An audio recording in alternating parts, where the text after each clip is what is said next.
Selamat datang di channelku It's Dokter Muda. Kita akan bahas hal-hal yang perlu teman-teman pertimbangkan kalau pengen masuk FK. Sebelum itu biar valid, mungkin aku cerita dulu ya, siapa sih aku ngomong kayak gini. Kenalin teman-teman semuanya, aku Dr. Rudi Margono, seorang dokter umum. It's Dokter Muda, biasanya di TikTok, di Instagram ada. Aku edukasi tentang kesehatan. Dan aku lulusan dari Universitas Jenderal Sudirman, Universitas Negeri di Purwokerto, di Jawa Tengah. Dan aku masuk ya itu tahun 2018. Dan sekarang udah jadi dokter umum di Sidoarjo, Jawa Timur. Dan inilah yang bakal aku sharing dan mungkin bisa berbeda dengan teman-teman dokter umum yang lain, karena ya bergantung pada pengalamannya masing-masing. Mungkin video ini akan cocok buat teman-teman yang masih SMA, bingung nih, ragu pengen masuk FK atau enggak, pertimbangan apa yang perlu diambil, atau yang lagi gap year, atau yang lagi awal-awal masuk FK, atau bahkan buat orang tua yang pengen merencanakan anaknya masuk FK. Tonton video ini sampai selesai. Sekolah di kedokteran itu mahal. Bener apa yang disampaikan di sosial media, mungkin teman-teman tahu cerita-cerita dari orang sekolah kedokteran mahal pak. Menurutku tuh mahal dengan ekonomiku, dengan backgroundku. Secara umum kalau kita lihat bagaimana UKT-UKT yang didapatkan oleh mahasiswa kedokteran, itu memang mahal, berkisar antara belasan juta sampai puluhan juta. Oke, kita akan bahas di negeri. Di negeri itu rata-rata yang aku lihat di kampusku atau bahkan kampus negeri yang lain, itu berkisar antara belasan juta. Walaupun UKT-ku lebih rendah dari itu, tapi aku tuh gak banyak mahasiswa yang kayak aku. Karena di negeri itu, kabar baiknya adalah dia menyesuaikan background dari penghasilan orang tua. Jadi waktu aku daftar di negeri dulu, waktu menentukan biaya UKT, disuruh mencantumkan biaya PDAM, biaya PBB, listrik, penghasilan orang tua, slip gaji, segala macam. Itu untuk menentukan UKT ku golongan berapa, UKT teman-teman golongan berapa. Dan rata-rata yang ada di kedokteran, tentu kita tahulah bagaimana mahasiswa kedokteran yang masuk-masuk itu. Rata-rata di mereka adalah belasan juta. Jadi kabar baik yang aku sampaikan adalah bahwa di FK khususnya negeri, itu memang disesuaikan dengan penghasilan orang tua. Tetapi ini nggak berlaku kalau teman-teman masuk ke swasta. Di swasta itu tentu lebih mahal ya kan, dengan fasilitas yang lebih lengkap ya kan. Terus juga ada namanya biaya di awal, biaya pembangunan, biaya uang mandiri, uang apa ya namanya. Pokoknya teman-teman diwajibkan untuk membayar di awal sebelum masuk pembelajaran. Itu di awal doang, di tengah nggak ada, di akhir nggak ada. Itu kisaran puluhan bahkan sampai ratusan juta. Itu di awal, belum lagi UKT-nya yang tentu lebih mahal daripada universitas negeri, bisa puluhan juta bahkan sampai ratusan juta. Itu yang aku dapat cerita-cerita dari teman-temanku yang ada di kuliah di swasta. Kalau pada saat S1 itu memang menyesuaikan dari berapa penghasilan orang tua. Tapi ada jenjang berikutnya kan, kuliah kedokteran kan cuma S1 kan. Ada yang namanya koas. Masuk koas season 2 tahun. Di negeri itu masuk koas, UKT-nya itu flat, baik menengah ke bawah, finansial cukup, finansial rendah, finansial tinggi, konglomerat, semuanya itu sama. Yaitu di aku dulu itu kisaran 13 juta. 13 juta dibagi 6 bulan itu sekitar 2,17 juta. Itu ya cukup lah untuk level backgroundku. Ada juga teman-teman yang lain merasa itu kebanyakan, ada yang merasa cukup, segala macam. Itu bergantung pada background teman-teman semuanya. Dan mahal dalam pendidikan kedokteran itu nggak cuma berkutat soal biaya pendidikan. Lightingnya mau mati. Nggak cuma soal biaya pendidikan, tapi juga soal biaya hidup dan biaya untuk bisa belajar.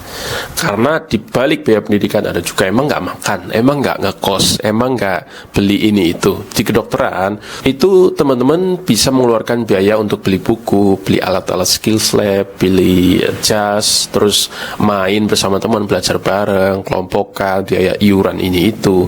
Itu kalau di total itu nggak sedikit juga. Tapi masih bisa masuk akal, masih bisa teman-teman usahakan, sekalipun kalau aku lihat dari teman-teman ya, sekalipun ekonominya ya cukup gitu, masih bisa diusahakan. Biaya ini bergantung pada prinsip hidup teman-teman, bagaimana manajemen keuangan teman-teman, bagaimana pergaulan teman-teman, dan juga faktor eksternalnya. Misal teman-teman di kampus mana, di Jakarta atau bahkan di Purwokerto, tentu biaya hidupnya jauh lebih rendah di Purwokerto. Atau teman-teman ya temennya siapa, karena kan ke bawah pergaulan juga, mainnya di mana, terus jajannya gimana, itu sangat bergantung ke teman-teman sendiri dan juga eksternal juga sih. Tapi ada kabar baik yang pengen aku sampaikan, yaitu ada di dunia ini yang namanya beasiswa. Beasiswa ini tentu nggak didapat ini semua mahasiswa kan, dengan kriteria tertentu, beasiswa pintarkah, beasiswa kurang mampukah, beasiswa prestasикah, segala macam. Nah, beasiswa ini gimana caranya supaya teman-teman bisa dapat beasiswa? Yaitu teman-teman bisa mulai cari pada saat teman-teman masuk kuliah, pada saat SMA kelas 3 berarti. Kira-kira beasiswa apa nih yang masuk kriteria sebelum masuk kuliah? Ada juga beasiswa yang didapatkan pada saat tank masuk kuliahnya. Ada juga beasiswa yang didapatkan daftarnya itu pas semester 1, 2, 3, 4, semester awal tuh. Nah, teman-teman bisa cari itu di mana yang paling konkret ya, yang paling efektif. Bisa tanyakan ke kakak kelas teman-teman yang pernah kuliah kedokteran ya, tanyakan di situ. Atau mudahnya ya cari aja di internet, pasti ada.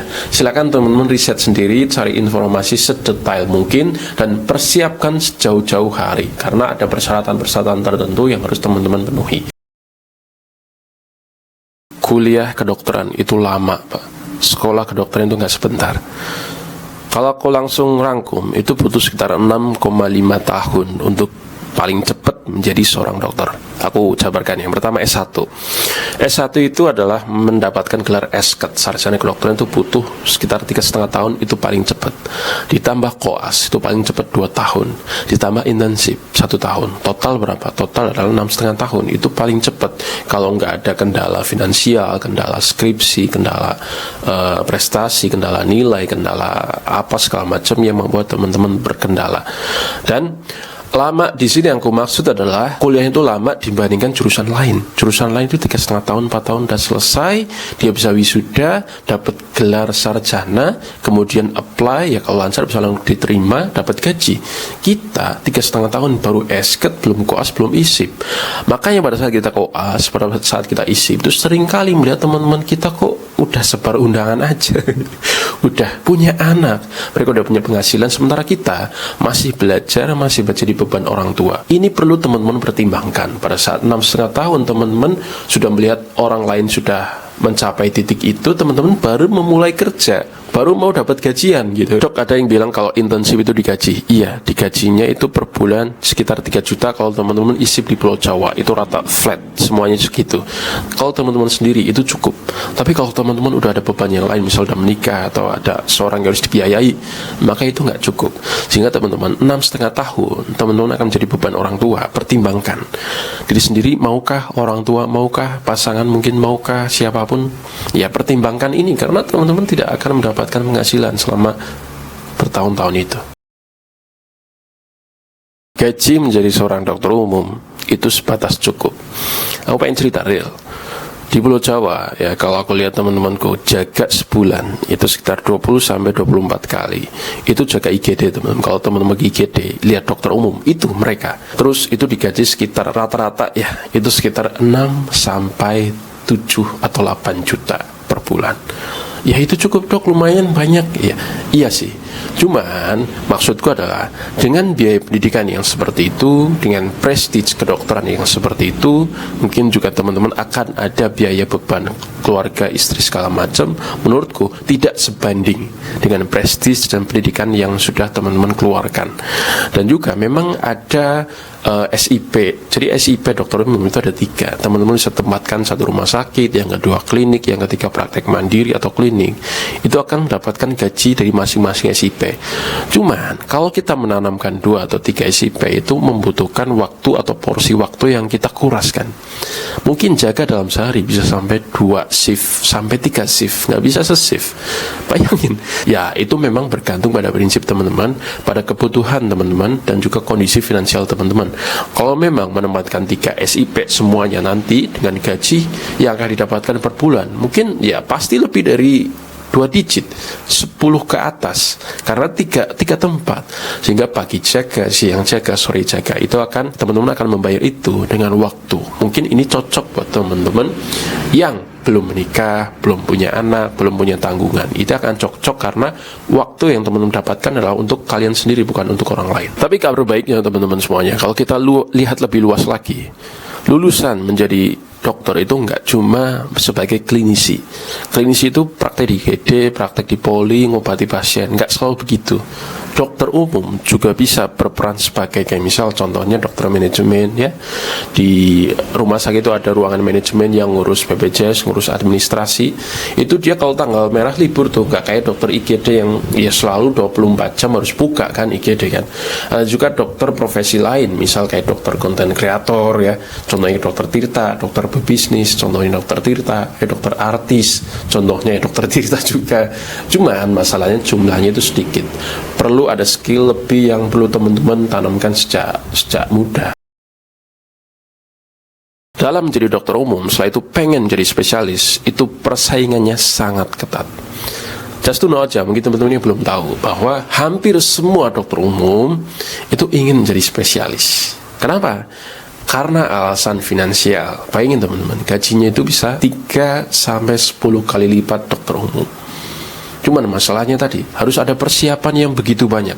Persiapan mental, persiapan finansial, ini wajib banget. Persiapan spiritual, persiapan relasi, persiapan kepintaran kognitif, dan semuanya. Sehingga ya aku nggak perlu cerita banyak-banyak lah, mungkin di video yang lain ya. Aku pengen menyampaikan bahwa menjadi dokter umum yang perlu dipertimbangkan adalah untuk menjadi spesialis itu nggak segampang itu. Dokter umum tuh belum menjadi spesialis. Ada tahapan lain, sekolah lain yang bertahun-tahun juga untuk mendapatkan spesialis. Kalau teman-teman bayangkan, Bapak Ibu bayangkan kalau udah masuk FK nih, udah S1, habis itu jadi dokter spesialis, enggak secepat itu, enggak semudah itu. Mungkin teman-teman kalau konglomerat ya beruntunglah menjadi punya privilege dan juga darah biru yang enggak semua kebanyakan dokter umum punya. Itu oke.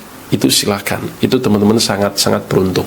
Silakan dipertimbangkan bahwa di spesialis nanti enggak secepat itu, enggak semudah itu, harus ada persiapan yang begitu panjang. Oke teman-teman semuanya, jadi kesimpulannya apakah aku menyesal menjadi seorang dokter umum? Enggak, sama sekali. Aku nggak pernah menyesal. Aku pengen menjadi orang bahagia. Aku nggak pernah menyesali apa yang udah aku pilih. Aku harus bertanggung jawab terhadap pilihanku.